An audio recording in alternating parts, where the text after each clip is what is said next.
Hello and welcome to another episode of the Complete Agent Postcat.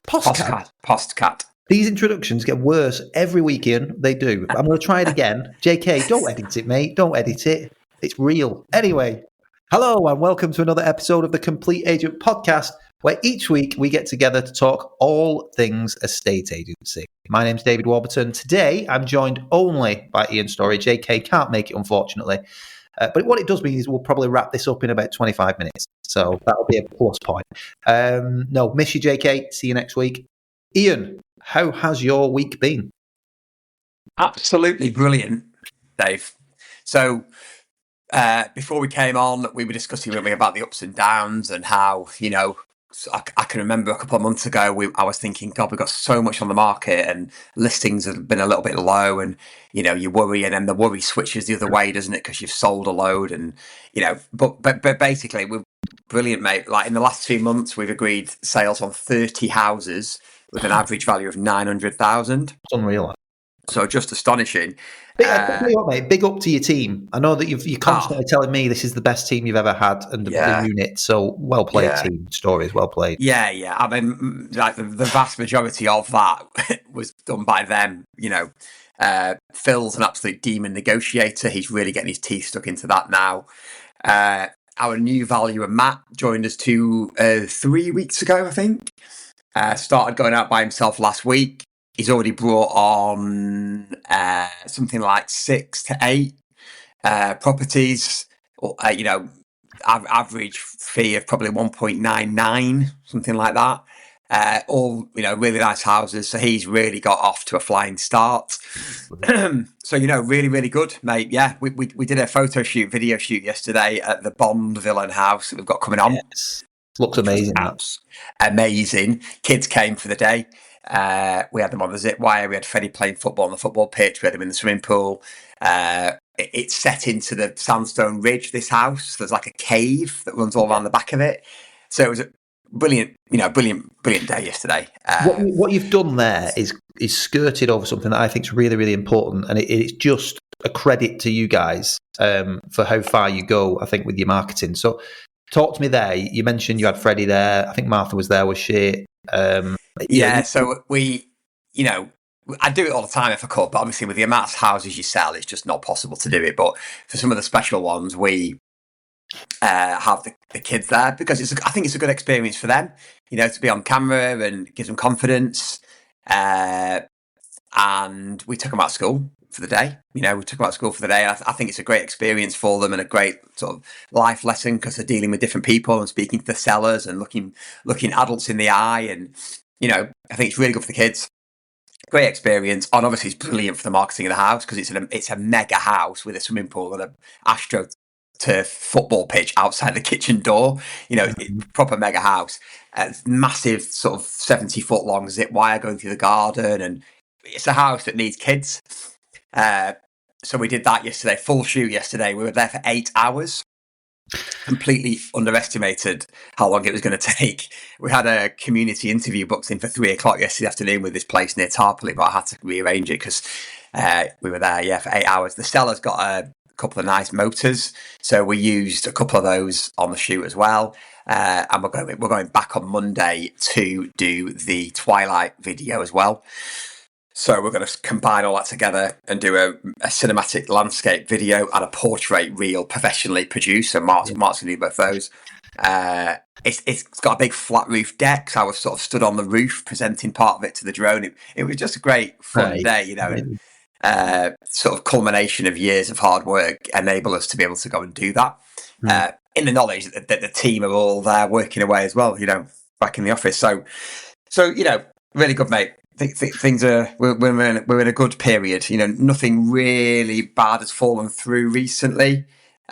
We did a good price drop on one, 200 grand price drop on one, price realignment last week, which has led to 2. Actually, Dave, since I spoke to you, another one's come through, 2 viewing requests on that. Nice. Which is good. So I think overall. In fact, the other thing, just to round off, the other good piece of news for us is the the house that we've sold at 4.3, which is the highest ever, completes next week. It exchanged about 2 months ago, and that completes next week, Cromwell Court. So really good bet, yeah, really good, yeah. I saw you live the other day, and you can see that house from the Bond villain's house. Yeah, you can, yeah, from really cool. The Bond villain house looks across the valley, and you can see Cromwell Court. So it's nice, it's nice. And you know what, mate? It's a good example of the Cromwell Court of who these clients know. Yes. So Meg booked a val in for me yesterday with a friend of the guy who owns that, and it's like a 50-acre farm with outbuildings, and it's not a working farm, it's just like a really nice property with loads of land. So he recommended us to that. So that house is probably 2.5 mil, something like that. They're just connected, aren't they, in the right worlds of these people. So all good, but of course it is up and down. I'm giving you a positive outlook on where we're at the minute, but things change quickly, don't they? And you just got to enjoy the good times while you've got them. Yeah, exactly that. I mean, we are in a quieter period, I have to say, at the moment. The last 2 weeks have been really quiet, actually.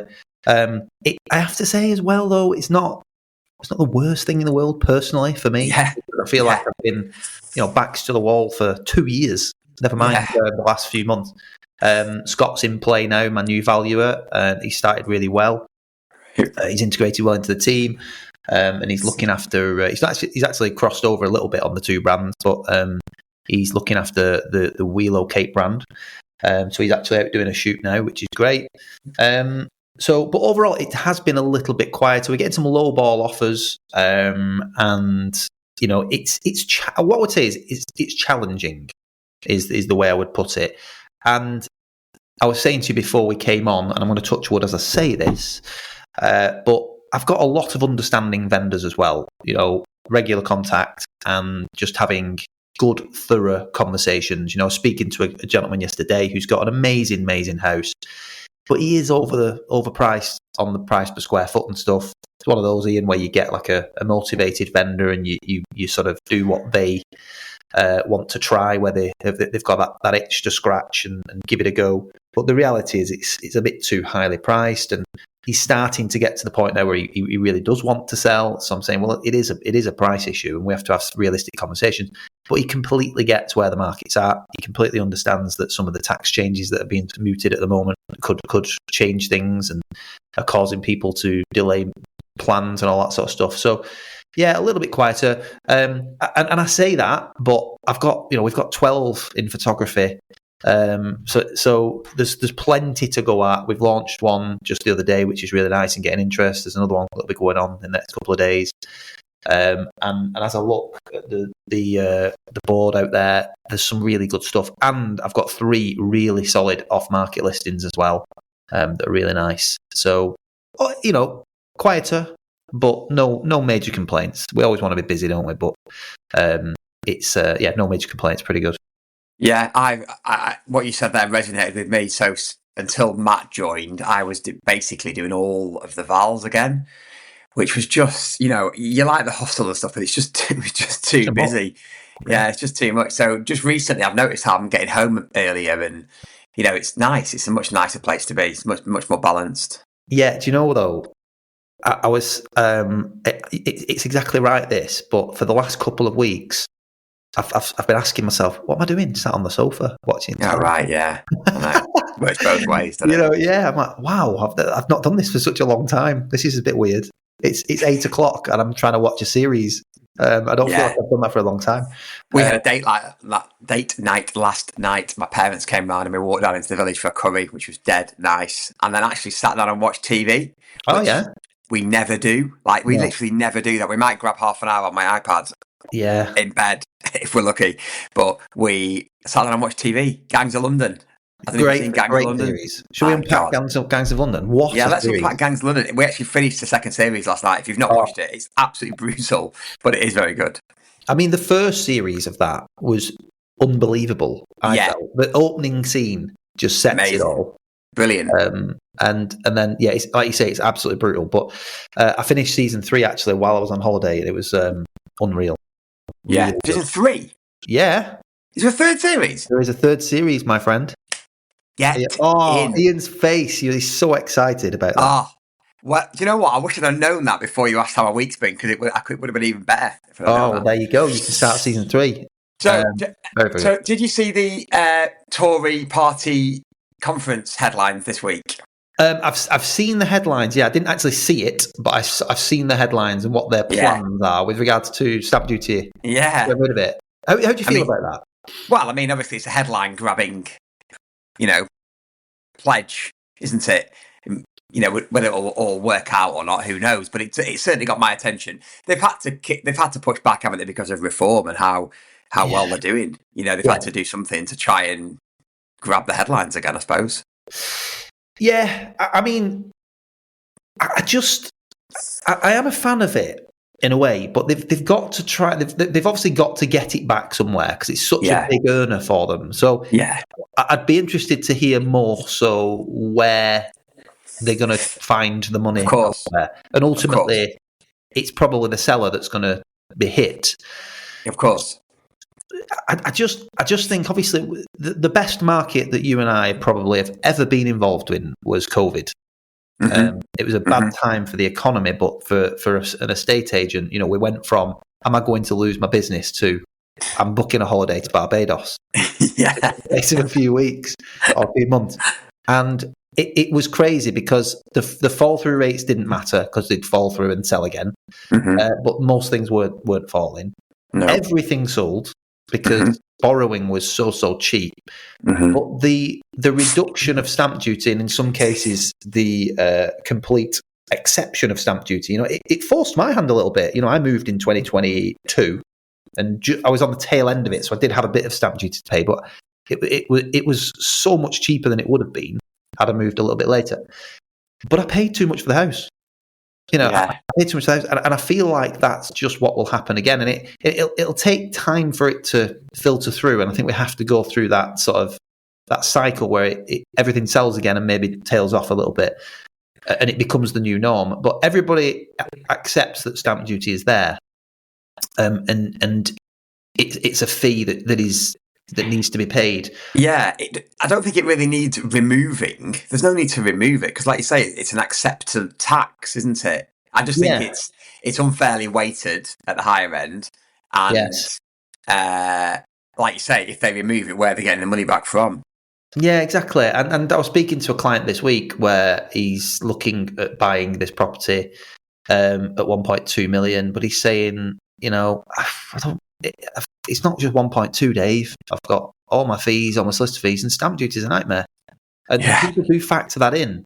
So buyers factor it in right now in the sense that they might offer a little bit less, particularly in a flatter market now, based on the stamp. But if they take it away, they'll just end up paying the seller more. Property prices might go up again, and it will make properties potentially unaffordable for some people. Yeah, you just don't want it yo-yoing. That's the problem, isn't it? I know. Yeah, the COVID market was brilliant, but it created this false impression of prices, didn't it? It did, which then fell away. You just want something that's stable. Yeah, exactly. I mean, again, there's talk, obviously, as well of sort of getting certain information up front again, isn't there? We obviously had in the past. We had home information packs, which should work. Home information packs should work, but they didn't. No. They were poorly introduced to the industry, and they didn't work. But I'm a fan of this. I think every seller should have a seller pack, and they should pay a few £100 for it to be done, and that should speed up the conveyancing process. No question. It's the worst it's ever been. I mean, one thing we've really started drilling home now, it was really in the last couple of weeks, since the last mastermind, and we've created our client handbook now, which is going to print. And we had a training session, our monthly training session last week with Michelle. So basically, we're now drilling home with clients to get set up with their solicitor at the start of the sale. And we've said that for years, but we've never really pushed it. Whereas now it's on Meg's task sheet that when a property comes on the market, we're continually reminding them to get set up with the solicitor straight away. Yeah. Because what a difference. I mean, yesterday we agreed a sale on one. It was on at 750. We agreed a sale on at 765. And the seller was on it. So on it with solicitors that the draft contracts didn't just go out. It makes such a difference. And it can be done. I mean, we had a property at the end of last year. It was probably getting into around this time last year where I started marketing it. It was a £950,000 house. We agreed to sell at 900. It's a 2% fee. And the buyer, willing and able, cash buyer, ready to go, he said, I want this doing before Christmas, if possible. And we agreed the sale, I think, at the end of November, something like that. Now, the owners were a little bit pushed by this. They were sort of, I'd much prefer it to go into January because we've just got so much stuff. They're a bit older. They were moving over your way. And I said, look, let me go back to them. We basically agreed the deal and said, we'll do it second week of Jan. And it was done. It was done with a lot of effort, quite a bit of stress at times, but it can be done. And it was done in 6 weeks, including Christmas. So there was a willingness on everybody's part, and it got done. It's bonkers because it can be. We had one recently that exchanged in 5 weeks. 900. In fact, we had two. We had another one at 1.25 that did the same. So obviously chains make things different, but the point is that a transaction can be done in that time, can't it? Easily. 100%. It needs to be as well. It does, yeah. It's ridiculous. Does need to change. I mean, it's some of the average sale times now are utterly ridiculous. They have doubled, and it used to be crazy. I mean, I was talking to someone the other day, like about just about business in general. But when we used to work in corporates, you might be working on, at the time we had multiple branches, and you were working on like $100,000 pipeline, and you'd be working on a 30% conversion rate. Your target was a 30% conversion rate every month. So if you knew you had $100,000 in your pipe, you would be looking to do $30,000 a month. And it was pretty good. It was pretty good. You'd certainly be no worse off than maybe 25%. Or on a worst case, 20%. That'd be a bad month, and it was pretty much like clockwork. So you could literally go, right, $100,000 in there, we'll do 30%, and we'll work to about $30,000 a month. No, fucking hell. Sorry, excuse my French. It's just so bad. So bad. Yeah, crazy. You almost can't predict some at all. And I know I was speaking to a solicitor the other day, and they've got so many cases, and I think this is half the problem. There's not enough people there to get things through the system. I'm just looking at some numbers, Ian, about what this how it might impact things with stamp duty. And residential property transactions currently generate $10.4 billion for the Treasury. Of that sum, $5.5 billion comes from people's primary homes, with $2.6 billion of the remaining $4.9 billion coming from the underlying rate of tax on investment second home purchases. Oh. So it's huge, and they're not just going to give that away, are they? So where is it coming from? Yeah. Where is it coming from? That's the key. And I think, but I'm all for reforming the system because something has to change. And I think that having a better upfront system where we have more information available, and that sellers have got an obligation to provide seller packs that have all the key information in it, that should just be standard, and that would speed transactions up quite quickly. So that should be done. And I am into sort of stamp duty going away for buyers. I have to say, at a certain level, I'm not against it at all. But it's just, what does it look like, and how does it impact? Of course, of course. It's this mentality in particular from Labour of stinging the higher end that just frustrates the hell out of me, because so many of those people are hard-working, people who've taken a risk, people who've employed people, over so many years to get themselves to where they are. They're now going to get stung potentially. Oh. It's not right. It just doesn't seem right to me. But no. But yes, it is what it is. So talk to me about the Complete Agent Mastermind that's coming up then, Dave. You want me to talk to you about that? Early December. Well, I just feel like it's a key one for the year, isn't it, with our planning day? Yes. Well, let's talk about two things. So first of all, we have got the Not on the Market letter going out very soon. Mm-hmm. So that's going to be going out to review Q3. And there's going to be, it's action-packed, that one, because there's quite a lot going on. Mm-hmm. The reason I'm giving you that context is because that will feed in nicely, I think, to the mastermind in Q4, because I think Q3 usually is a little bit quieter for listings. You've obviously got your September rush, but at that point they wouldn't have had the letter, so it usually goes out in October and reviewing that. And then what it's doing is teeing people up for what happens next. So it leads nicely into quite a few market Reddit homes for the new year. So it's important for that if you position it correctly. And then by the time Mastermind comes around in December, which is our planning event, the lead generation is well in place. So obviously we're doing it anyway, but the Q3 is kind of kicking into Q4. And then the Q4 letter, which we will be preparing before Christmas, goes out and reviews all the available data that we have up until that point.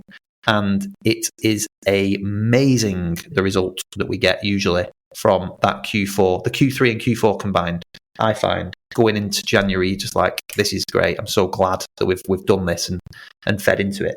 But yeah, the mastermind in December is all about annual planning. Before you move on to the mastermind, I hear what you say about the Q3, Q4 letters, but off Q2 we've had over $100,000 listed fees. That's listed fees. Yeah, so bearing in mind these letters are going out to properties that aren't on the market. Mate, I've been out to. I've got 3 off-market homes that have all come through letters, and the combined value of each home, of the homes together rather, is £8 million. Yeah, all from letters, direct from letters. One guy, we always talk about how do you look and all that sort of stuff. People won't just ring you off the back of a letter. This guy did. He hadn't really checked out too much more than the fact he'd been receiving letters, and he had a wallet with every single letter for the last 2 years in it. And we sat down and chatted through the market. And then I was able to show him all our marketing and things like that, which he was dead impressed with. He's not ready to do open market, but I've already done an off-market viewing for him. And I'm looking at my database now and seeing what else we can generate. And he will go full market when he's ready. But that's a £45,000 fee on one house, and the other 2 are both off-market listings. From letters. You're right. Yeah. And, again, we've spoke about it to death. These are not going to just win you business immediately, although they can. But it's more about planting the seeds and grow. Of course, and there's so much more that goes into it rather than just sending a letter, isn't it? One of our newer members who's based down south that was at the last mastermind was saying how he has tried to write his own letter for a couple of years before joining us, a bit less than a couple of years, I think. And he was saying how, it was so time consuming for him to do. And, ultimately it was never as good as what he can just buy off the shelf from us. And he's so pleased that he joined now, because for not a massive amount of money per month, he's just got it given to him, to send out. And he's really pleased that he joined. So obviously that's a bit of a shameless plug, but we really do believe in what we do, don't we? And we're walking the walk and talking the talk every week. Yeah, and it's just great timing. It's almost like a plug and play system. Like I said, there is more that goes into it, because we will evaluate where your business is currently at in terms of the way it looks and things like that. Yeah. And the truth is, Ian, I don't mind saying this, but not everyone's a perfect fit for it. No, we have spoken to people where. I don't mind saying this, because I think I'm a case in point with my other brand. And the conversation that I had to have with myself 4 or 5 years ago was, can I honestly attract the right clients with that existing brand? And the answer was no. So I kept it completely separate and started a brand new one. And it's grown. And I think you've got to have these honest conversations, and you also have to put the work in. And honestly, you have to put a bit of money behind it and trust the process. Yeah. But if you do that, you will absolutely reap the rewards and the benefits, as the core group that we're seeing now are doing. But you do have to do that. Now, it's good that you've brought up December, because December is obviously our planning event. I think it'll be better than last year. Last year's was such a big success. I think a lot of people had their eyes open to some statistical data that they should be tracking and planning with. Michelle's going to be in this time as well, and she's got lots of fantastic ideas and ways to implement new things going into the new year. I'm sure there'll be other people as well that will be there, TBC. But it's a great day where you can just sit down. You're in a non-compete environment. You unpack everything in your business currently. You can ask questions confidently and confidentially. without being judged or anything like that, and go through your existing business and where you're at and dissect it and understand what you need to do going into 2026 to make it a huge success. And everybody has different issues within their business, but collectively have gone through the same challenges and can help. It's not just about me, you, JK. It's the room as a collective. And what I have to say is, I think in this market in particular, there'll be a lot of people suffering. It's not easy to sell homes. I know you've had a purple patch this last couple of months, but you said yourself there was months this year where you're struggling to sell things and list things. You know, it goes round. You go around in circles a little bit, don't you? Swings around about. Yeah. But one thing I can tell you, when we're at the mastermind, again, it's a non-compete environment. You've got agents up and around the country. Everybody was saying the same thing: fussy vendors, fickle buyers. Low fee competition, things not selling at prices that they thought they would do, things surprising them. There were loads, absolutely loads. Everyone's the same. Everyone's the same, and it's about overcoming the challenges and helping each other, and that is a great way to start.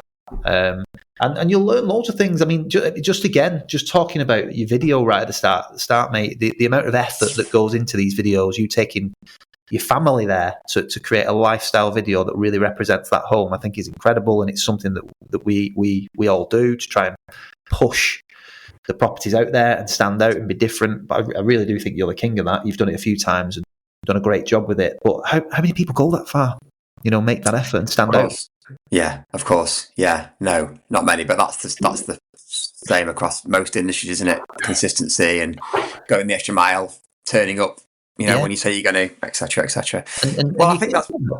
You'll get that help. And just dead quick, sorry, last one. That's all right. The recommends and the connections that you mentioned right at the start. You know, I mentioned there, you said on that Facebook Live video, you could see that amazing £4.3 million house you sold, and you're at the Bond Villain's house, and they all come together. The three that I mentioned before, the off-market properties, they've all come separately from letters. They all know each other. Yeah.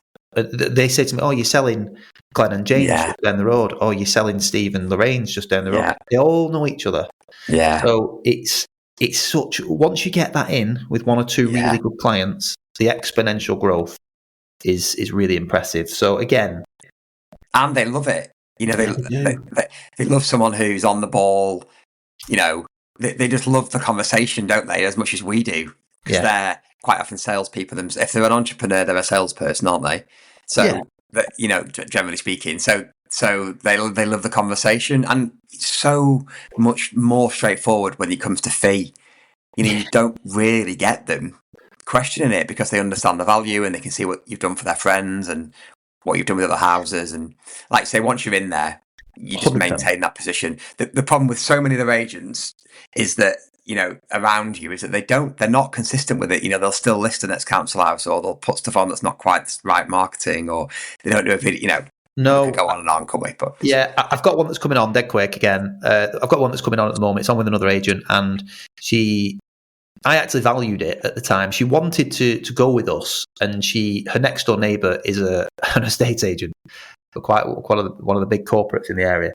So she ended up doing that and telling me that's why she'd done it. It's not sold.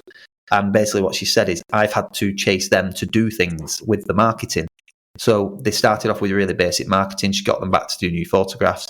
Then she asked them if they do twilight shoots. They'd never done a twilight shoot in their life, but they decided to get someone out to try it. They hadn't added a video at the start of going on the listing, so they sent someone out to do a video where, you know, right, they were halfway through marketing. You know, it's these things really. The consistency is key.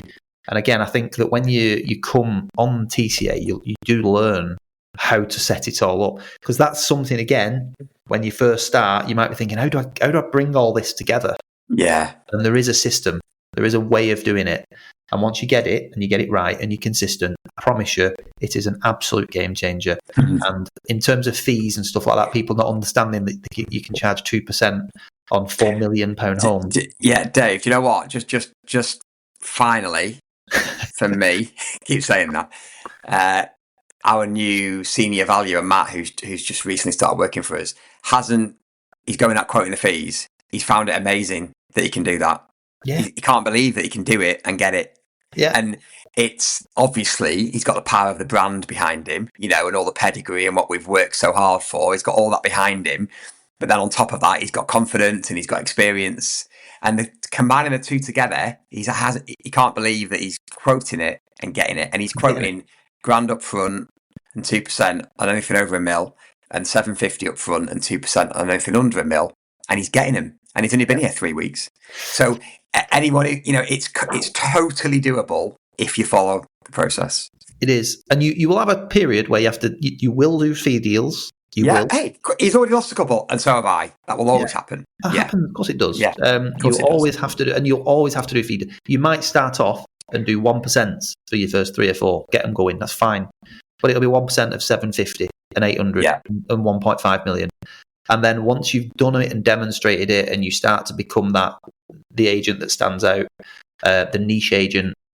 I promise you, coming from a 799 fixed fee, 999 fixed fee, and 1% bottom feeder.